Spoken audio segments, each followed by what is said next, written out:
न, मैं शुभम आप सभी का स्वागत करता हूँ आईएएस सोशल के चैनल पर। और आज हम एनसीईआरटी की 11th क्लास की एंशिएंट हिस्ट्री की बुक का विश्लेषण करने वाले हैं। और इसमें जो चैप्टर हम डिस्कस करने वाले हैं उसका नाम है social changes from ancient to medieval period. तो ये चैप्टर नंबर 28 है, जो कि इस किताब का सेकंड लास्ट चैप्टर है। आप देख रहे हैं एनसीईआरटी की 11th क्लास की डिस्कशन का वीडियो सीरीज। अगर आपने पुराने लेक्चर्स नहीं देखे हो तो आप आईएएस सोशल के चैनल पर जाकर पुराने वीडियोस देख सकते हैं, जिसमें हर चैप्टर को चैप्टर बाय चैप्टर हमने कवर किया है इन डिस्कशन के माध्यम से। और ये अगर आपने देखे तो आपको ये आर एस शर्मा की जो ओल्ड एनसीईआरटी है उस किताब को पढ़ने की जरूरत नहीं पड़ेगी। तो चलिए शुरुआत करते हैं। तो transition from ancient to medieval age, तो जैसा कि आप देखें ये एक जो बदलाव है ये एक ग्रेजुअल प्रोसेस है, जिसमें लगभग हजारों साल लगे। पहले स्टोन एज का टाइम पीरियड था, जब लोग जो है जंगलों में रहते थे, गुफाओं में रहते थे और जीने के लिए दे वर हंटर्स एंड गैदरर्स। और बेसिकली ये लोग स्टोन टूल्स का इस्तेमाल करते थे जानवरों को हंट करने के लिए। जो इनकी लाइफ थी वो भी नोमैडिक लाइफ थी, यानी कि शिकार की तलाश में उन्हें यहाँ वहाँ भटकना पड़ता था। फिर बात आती है जब स्टोन एज खत्म होती है, न्यूलिथिक पीरियड की शुरुआत होती है, तो पहली बार इंसान ने खेती करना शुरू किया और उसने जानवरों को डोमेस्टिकेट भी किया। ठीक है, तो ये नियोलिथिक पीरियड में सबसे पहले इंसान ने खेती करना शुरू किया और एनिमल का डोमेस्टिकेशन शुरू किया। और इस वजह से एग्रीकल्चर अपनाने की वजह से धीरे धीरे इंसान एक सेटल्ड लाइफ, एक सेडेंटरी लाइफ जीने लगा। और सेटल्ड लाइफ जीने की वजह से छोटे छोटे रूरल सेटलमेंट्स का जन्म हुआ। Pottery, weaving, polish stone tools, ये सारे टूल्स का इस्तेमाल इंसान करने लगा न्यूलिथिक पीरियड में। फिर आता है आपका हड़प्पन पीरियड। तो हड़प्पन पीरियड अगर आप देखें, जो हड़प्पन सिविलाइजेशन थी वो एक अर्बन सिविलाइजेशन थी, जहाँ पे आपको प्लान्ड सिटीज देखने को मिलती हैं, जैसे कि हड़प्पा और Mohenjodaro. And Harappa and Mohenjodaro they were famous for their drainage system, their trade, craft, weight and writing. ठीक है, तो basically these urban centres they were a kind of social organisation. ठीक है, तो फिर आती है हड़प्पन एज। फिर जब हड़प्पन एज खत्म होती है तो डी अर्बनाइजेशन हिंदुस्तान में देखने को मिलता है। ठीक है, धीरे धीरे जो लोग हैं गांव में रहने लगते हैं, यानी कि लेट हड़प्पन फेज में बेसिकली एक रूरल सेटलमेंट थी। तो हड़प्पन पीरियड में अर्बनाइजेशन होगा। पोस्ट हड़प्पन पीरियड यानी 1900 बीसी से 1000 बीसी के टाइम पीरियड में हमें डी अर्बनाइजेशन देखने को मिलेगा। और ये जो रूरल सेटलमेंट है लगभग 1000 साल तक वो चलती है। और फिर आता है टाइम पीरियड महाजनपद टाइम पीरियड। ठीक है, महाजनपद टाइम पीरियड। और जब महाजनपद टाइम पीरियड की जब शुरुआत होती है तो धीरे धीरे बड़ी बड़ी रियासतों का जन्म होता है, एक नए सोशल, पॉलिटिकल और इकोनॉमिक सिस्टम का जन्म होता है, और beginning of early historical period leading to medieval age. तो ये पूरा ग्रेजुअल प्रोसेस है ट्रांजिशन का। स्टोन एज, फिर स्टोन एज का खत्म होना, फिर हड़प्पन पीरियड, फिर हड़प्पन पीरियड जब खत्म होता है तो डी अर्बनाइजेशन होता है। फिर महाजनपद पीरियड आता है, वहां पर महाजनपद पीरियड में वापस से अर्बनाइजेशन हमें देखने को मिलता है। ठीक है, अब ऋग्वैदिक सोसाइटी की अगर हम बात करें, ठीक है, ऋग्वैदिक सोसाइटी यानी 1500 बीसी से 1000 बीसी का जो टाइम पीरियड है इसको ऋग्वैदिक पीरियड कहते हैं। और इसको अर्ली वैदिक पीरियड भी कहा जाता है। अर्ली वैदिक पीरियड, इसको याद रखेंगे। तो बेसिकली जो सोसाइटी थी वो पेस्टोरल सोसाइटी थी। जो ऋग्वैदिक जो आर्यंस थे वो जीव जंतुओं को, बेसिकली जानवरों को पालते थे और उनको चरवा चरा एक तरीके से चरवाहे, पेस्टोरल यानी चरवाहे वाला जीवन था। ठीक है, जो कैटल था, cattle was the symbol of wealth. जिसके पास जितनी ज्यादा गाय भैंस है वो उतना रिच आदमी। और इसी वजह से रिच आदमी को गोमत कहते थे। तो ऋग्वैदिक पीरियड में गोमत किसको कहते थे? जो रिच आदमी होता था, जिसके पास बहुत सारी गायें होती थी, उसको गोमत कहते थे। और अक्सर ये भी देखने को आया है कि युद्ध जो है गायों के लिए लड़े जाते थे।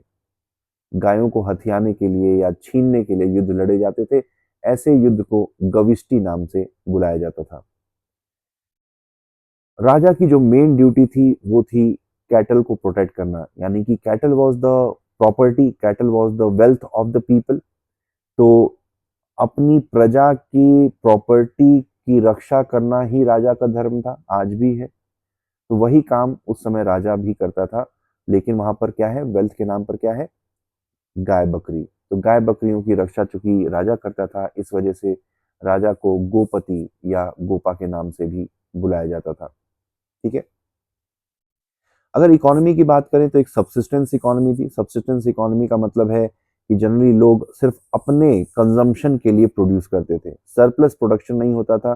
सिर्फ अपनी जीवन यापन करने के लिए जितनी भी चीजें आवश्यक हैं, जितनी भी चीजें हैं, इंसान उतना ही प्रोड्यूस कर पाता था।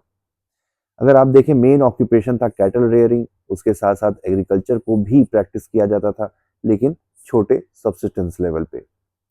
उस टाइम पर कोई लार्ज स्केल ट्रेड और क्राफ्ट वाली कोई इंडस्ट्री नहीं हुआ करती थी। ठीक है, तो ये हो गया आपका सबसिस्टेंस इकोनॉमी। फिर जो प्रजा थी वो राजा को वॉलंटरी ट्रिब्यूट दिया करती थी, जिसका नाम है बलि। ठीक है, वॉलंटरी गिफ्ट जो राजा को प्रजा उसकी दिया करती थी, उसको बलि कहा जाता है। और ये कोई, चूंकि ये वॉलंटरी था, तो कोई फिक्स टैक्सेशन या कंपलसरी टैक्सेशन सिस्टम नहीं हुआ करता था। जिसकी जितनी श्रद्धा, उतना वो राजा को अपने हिसाब से अपना ट्रिब्यूट पेश करता था। मेन सोर्स अगर आप राजा की देखें तो main source of income for the king was the war बूटी, यानी युद्ध में जो भी सामान दुश्मन सेना को हराने के बाद जो लूटा जाता था, वही राजा का मेन सोर्स ऑफ इनकम माना जाता है। फिर बात आती है लेटर वैदिक पीरियड की। लेटर वैदिक पीरियड यानी 1000 बीसी से 600 बीसी का जो टाइम पीरियड है, इसको लेटर वैदिक पीरियड कहते हैं। इसी लेटर वैदिक पीरियड में आप देखें तो सामवेद, अथर्ववेद और यजुर्वेद, ये तीनों, बाकी के जो 3 वेद हैं, इनको लेटर वैदिक पीरियड में लिखा गया। बाकी अर्ली वैदिक पीरियड में आपका ऋग्वेद को लिखा गया था। इस वजह से अर्ली वैदिक पीरियड को ऋग्वैदिक पीरियड भी कहा जाता है। अब हुआ यूं कि लेटर वैदिक पीरियड में धीरे धीरे ईस्टवर्ड माइग्रेशन की शुरुआत हुई। ईस्टवर्ड माइग्रेशन की शुरुआत का मतलब है कि आर्यंस, अगर आप देखें, अगर मैं आपको चार्ट के थ्रू समझाने की कोशिश करूं तो आर्यंस जब आए तो यहाँ पर अर्ली वैदिक पीरियड में इस एरिया में उन्होंने सेटलमेंट अपना बनाया, यानी कि इंडस वैली। इंडस वैली वाले रीजन में आर्यंस की सेटलमेंट थी ड्यूरिंग अर्ली वैदिक पीरियड। लेकिन लेटर वैदिक पीरियड में धीरे धीरे आर्यंस ईस्ट की तरफ माइग्रेट होते चले गए, क्योंकि ये वाला जो एरिया है, ये वाला जो एरिया है, यहाँ पर आयरन और कोल मौजूद था। और उस समय iron was the most important commodity. जिसके पास भी आयरन होगा वही विजेता होगा। तो आयरन की तलाश में धीरे धीरे आर्यंस ईस्ट की तरफ माइग्रेट होते चले गए, और इन्होंने फिर लेटर वैदिक पीरियड में गैंजेटिक प्लेन्स को उन्होंने अपना मेन एरिया ऑफ सेटलमेंट बनाया। तो ईस्टवर्ड माइग्रेशन हुआ लेटर वैदिक पीरियड में। अब धीरे धीरे इंसान जो है, जो आर्यंस थे, वो एग्रीकल्चर करने लगे। अभी तक वो पेस्टोरल थे, जानवरों को चराने का काम करते थे। अब धीरे धीरे उन्होंने खेती करना शुरू किया, क्योंकि ये एरिया जो था काफी फर्टाइल था, और आयरन टूल्स होने की वजह से जो आर्यंस ने वहां के जंगलों को काटा और वहां पर अपनी खेती का काम शुरू किया। तीसरी इंपॉर्टेंट अगर आप बात करें तो इस टाइम पीरियड में भी मेटल करेंसी का जन्म नहीं हुआ था। ठीक है, मेटल करेंसी का भी जन्म नहीं हुआ था। अभी भी बेसिकली बार्टर सिस्टम का ही इस्तेमाल होता था। तो जैसा कि हमने पिछले लेक्चर्स में देखा है कि हिंदुस्तान में मेटल करेंसी की शुरुआत होगी महाजनपद पीरियड से, यानी कि लगभग 600 बीसी के टाइम पीरियड से मेटल करेंसी का इस्तेमाल हिंदुस्तान की धरती पर शुरू होगा। ठीक है, तो जो लेटर वैदिक पीरियड आर्यंस थे वो बार्टर सिस्टम का इस्तेमाल करते थे। इस टाइम पीरियड में धीरे धीरे ट्रेड एंड कॉमर्स का बढ़ना शुरू हो गया था। ठीक है, और इंटरनल ट्रेड के साथ साथ कुछ हद तक एक्सटर्नल ट्रेड भी होना शुरू हो गया था। अगर टैक्सेशन सिस्टम की बात करें तो अभी भी जो टैक्सेशन सिस्टम था वो उतना रेगुलर नहीं था। ठीक है, king did not collect taxes from the people, और economy was very simple and based upon mutual cooperation. फिर पांचवी बात है पेजेंट कम्युनिटी। तो जो आम लोग थे उनको विस नाम से बुलाते थे। विस विस का मतलब होता है आम लोग, आम जनता, पेजेंट्स। तो पेजेंट्स बेसिकली क्या करेंगे, खेती करेंगे, जानवरों को पालेंगे और छोटा मोटा कुछ क्राफ्ट का भी काम करेंगे। तो बेसिकली मेजॉरिटी ऑफ जो सोसाइटी थी वो पेजेंट ही हुआ करती थी, ठीक है, पेजेंट ही हुआ करती थी। अगर हम राजा के बारे में बात करें, राजा और पेजेंट के बारे में बात करें, उनके रिश्ते के बारे में बात करें, तो दोनों में ज्यादा कुछ फर्क नहीं था। King was just considered first among the equal. कोई बहुत रिजिड सोशल और इकोनॉमिक गैप भी नहीं था अमीर और गरीब के बीच में लेटर वैदिक पीरियड में, ठीक है। राजा और राजा के साथ साथ जो किसान थे वो दोनों एक सिंपल लाइफ जीते थे और relationship was based upon mutual respect and cooperation. तो ये बेसिकली हुआ, ये जो फर्क आया आपका लेटर वैदिक पीरियड में हमें ये देखने को मिलता है, ठीक है। लेटर वैदिक पीरियड में ये कुछ बदलाव, इंपॉर्टेंट जो बदलाव हैं जो हमने अभी डिस्कस किए कि किस तरीके से इंसान जो है अब ईस्ट में रहने लगा, इंडस प्लेन को छोड़ के गैंजेटिक प्लेन में आ गया, किस तरीके से पेस्टरलिज्म की जगह पर एग्रीकल्चर को उसने अपना मेन ऑक्यूपेशन बनाया, barter system, trade and commerce किस तरीके से धीरे धीरे जो है ट्रेड एंड कॉमर्स लेटर वैदिक पीरियड में उसकी शुरुआत हुई। फिर टैक्सेशन सिस्टम भी बहुत ज़्यादा रिजिड नहीं था, जनरली जो भी जिसके पास होता था अपनी अपने क्या बोलते हैं औकात के हिसाब से, अपने लिमिट के हिसाब से वो राजा को उतना टैक्स दिया करता था। फिर बात आता है महाजनपद पीरियड की, ठीक है। तो महाजनपद पीरियड में सबसे पहले मेटल करेंसी को इंट्रोड्यूस किया गया और ये जो कॉइन्स थे उनको नाम दिया गया पंचमार्क कॉइन, ठीक है। पंचमार्क कॉइन इन कॉइन्स को बोला जाता था। ये महाजनपद पीरियड में पहली बार पंचमार्क कॉइन्स हिंदुस्तान में देखने को मिलते हैं। इस टाइम पीरियड में आयरन का, लोहे का प्लॉशेयर यानी लोहे के हल का इंट्रोडक्शन हुआ, ठीक है। और आयरन प्लॉशेयर ने बेसिकली एग्रीकल्चर को पूरी तरीके से रिवोल्यूशनाइज करके रख दिया, ठीक है, क्योंकि वो आसानी से अब इंसान खेत की जुताई कर सकता था और अपने बीजों को बो सकता था। और धीरे धीरे महाजनपद पीरियड में अर्बनाइजेशन हमें वापस से देखने को मिलता है। इस टाइम पीरियड में राजगीर, वैशाली, उज्जैन, ठीक है, ये बेसिकली धीरे धीरे एक बड़े शहर के रूप में उभर कर सामने आए, ठीक है। अगला जो इंपॉर्टेंट चेंज हुआ, सरप्लस इकोनॉमी। महाजनपद पीरियड में अब इंसान अपनी जरूरत से ज्यादा प्रोड्यूस करने लगा, सरप्लस इकोनॉमी का जन्म हुआ। और सरप्लस इकोनॉमी की वजह से अब लोगों के पास पैसा आने लगा। पैसा आने से क्या होगा, लोगों की परचेजिंग पावर बढ़ी।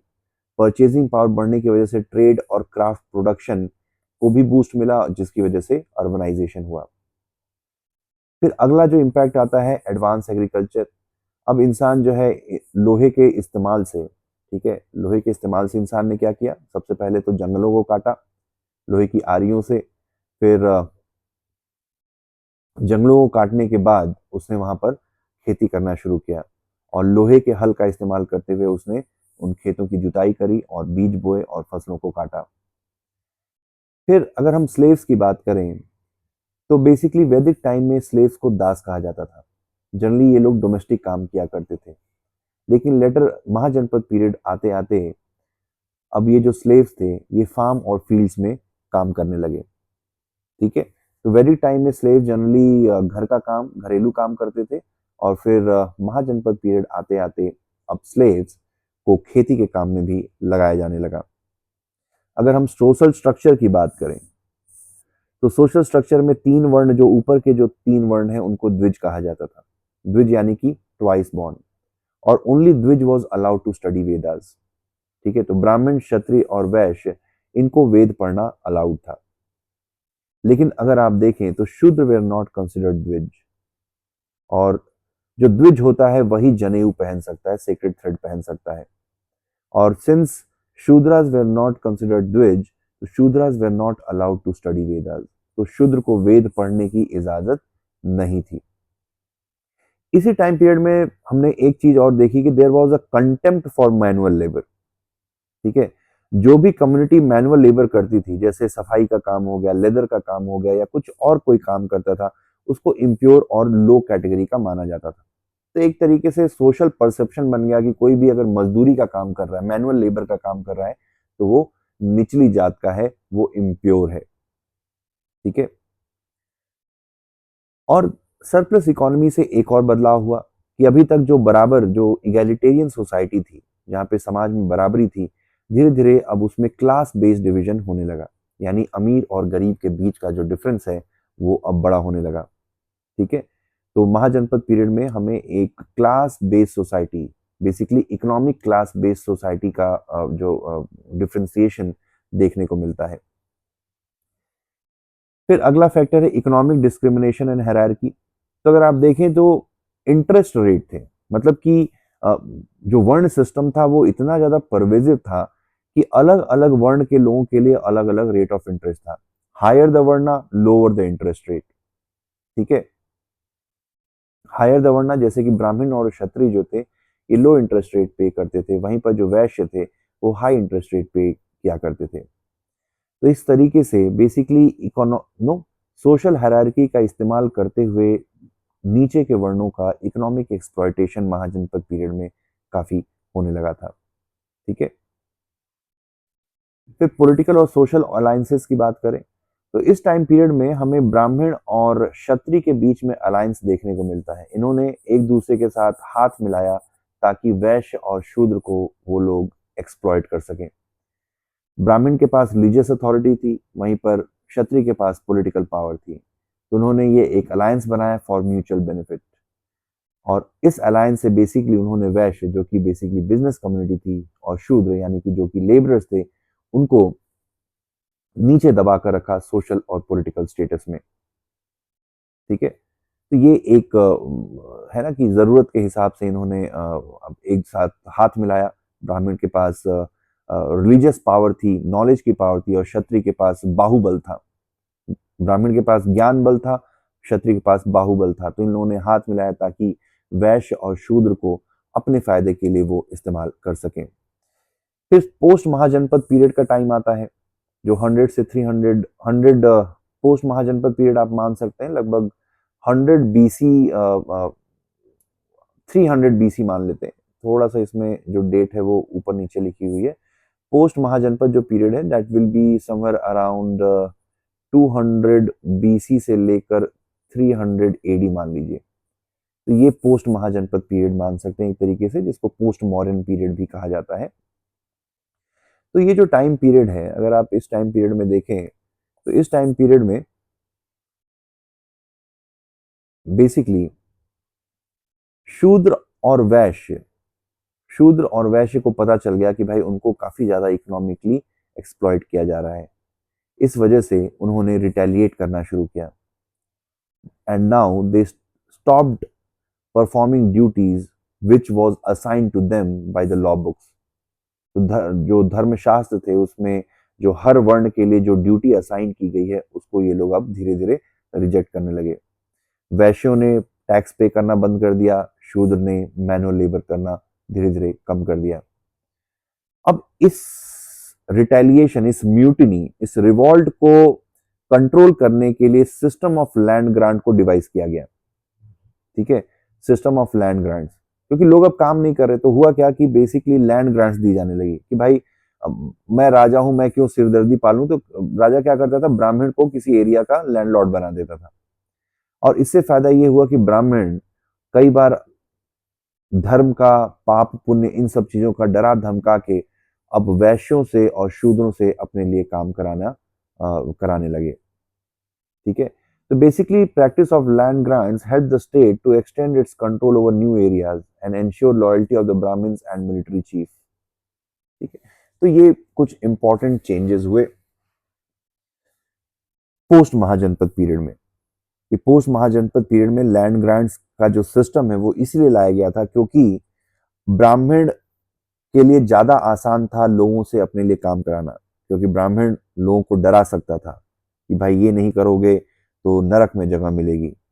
ठीक है, या मैं तुम्हें श्राप दे दूंगा। तो ये सारा जो आइडिया है जिससे लोग जो है ब्राह्मण के श्राप से डर के ब्राह्मण की बात मानने लगे, और इस वजह से ब्राह्मण को लैंडलॉर्ड बनाया जाने लगा लोकल नो, ताकि वहां के लोकल लोगों से, वैश्य और जो शूद्र हैं उनसे वो काम करा सके और खेती करा सके। ठीक है, अब impact of land grant, in land grants का क्या इम्पैक्ट हुआ। तो पहला इम्पैक्ट ये है कि भाई स्प्रेड ऑफ एग्रीकल्चर। ठीक है, अगर किसी एरिया में ब्राह्मण अब जो है लैंडलॉर्ड बनेगा तो वहाँ पे वो जो जमीन है जहाँ पर अभी तक खेती नहीं हो रही थी वहां पर ब्राह्मण खेती करना शुरू करेगा, जिससे एग्रीकल्चर जो है उसका एक्सपेंशन होगा। अब एग्रीकल्चर का एक्सपेंशन होगा तो प्रोडक्शन भी बढ़ेगा, प्रोडक्शन बढ़ेगी तो ओवरऑल वेल्थ बढ़ेगी। ठीक है। तीसरा इंपैक्ट हुआ dissemination of Brahmanical culture in tribal areas. अभी जो ब्राह्मण थे, अभी ट्राइबल एरियाज में वहां के लैंडलॉर्ड बन गए, उन्होंने धीरे धीरे मेनलैंड हिंदुइज्म के धर्म को, रीति रिवाजों को ट्राइबल कम्युनिटीज के बीच में पॉपुलराइज करने का काम किया। इसी टाइम पर एक और चीज देखने को मिली कि जब धर्म, जो mainland Brahmanical Hinduism tribal areas में फैलने लगा, तो ट्राइबल कल्चर का एसिमिलेशन होने लगा मेन स्ट्रीम कल्चर के साथ। ठीक है, मेन स्ट्रीम कल्चर के साथ। और इसी टाइम पर जब उन ट्राइबल कल्चर का एसिमिलेशन हुआ तो बहुत सारी जातियों का भी जन्म हुआ, जो कि हमने पिछले लेक्चर में देखा था कि बहुत सारी जातियों का जन्म क्यों होगा, क्योंकि जब नए नई कम्युनिटी, नया ग्रुप मेनलैंड कल्चर को ज्वाइन करेगा, मेन जो वर्णा सिस्टम को ज्वाइन करेगा, तो वर्णा सिस्टम में और भी डिविजन्स होने लगेंगे। अगर आपको ये पूरा अच्छे से समझना है तो आप पिछला लेक्चर जरूर देखिए कि किस तरीके से by assimilation of tribals gave birth to numerous caste. ठीक है। अगर देखा जाए तो ट्राइबल्स को मोस्टली शूद्र की कैटेगरी में जगह मिली हिंदू वर्ण सिस्टम में। तो मोस्टली जितने भी शूद्र थे दे वर द ट्राइबल्स। ठीक है।